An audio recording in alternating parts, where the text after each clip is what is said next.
y a le côté familial, c'est-à-dire que nos enfants étaient soignés au niveau principalement par homéopathie.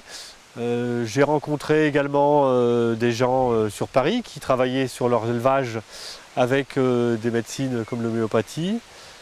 Et puis le côté psychologique, cette volonté de travailler face aux attentes sociétales et aux attentes personnelles, de réduire l'utilisation des antibiotiques pour éviter au maximum les problèmes d'antibiorésistance. La mise en place s'est passée en plusieurs temps. Il y avait le côté volonté ou psychologique de dire il y a des choses qui ne me satisfont pas ou j'aimerais tester autre chose. Et puis une première formation face à des échecs de soins à partir d'antibiotiques. Je suis revenu sur cette formation en disant on avait vu ça en formation, tel remède homéopathique, pourquoi pas essayer.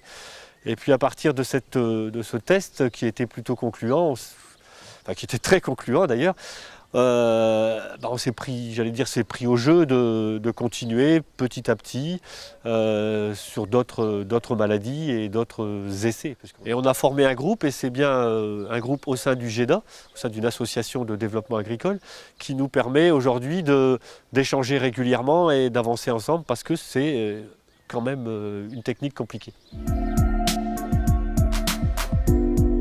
Ce qui va différencier, c'est qu'avant on appelait le vétérinaire et c'était lui en fait qui prenait en charge les soins de l'animal avec ses méthodes à lui, conventionnelles.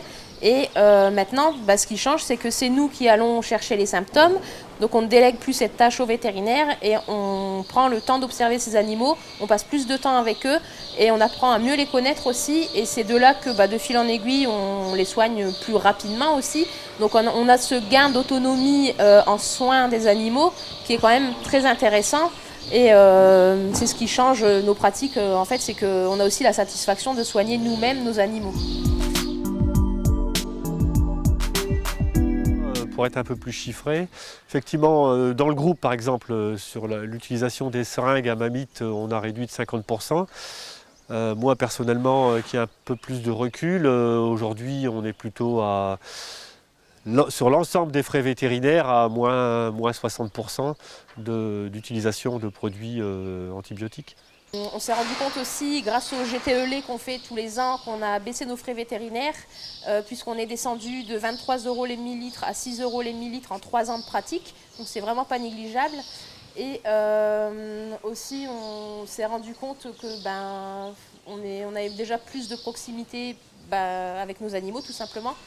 Et si je devrais dire encore quelque chose, c'est que ce qui est intéressant, c'est que on se rapproche de ce que la nature nous donne. Et comme en phytothérapie, finalement, c'est que du gratuit puisque c'est à portée de tous.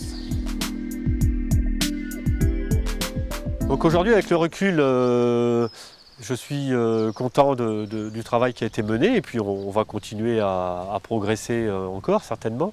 Je suis en phase avec moi-même et avec les enjeux sociétaux concernant principalement les antibiorésistances. Donc c'est une technique que je trouve géniale et que je compte perdurer sur l'exploitation. À notre niveau, ce que j'aimerais, c'est me perfectionner plus dans les problèmes de mise bas, puisque je ne connais pas tout, on ne peut pas tout connaître et il y a toujours à apprendre.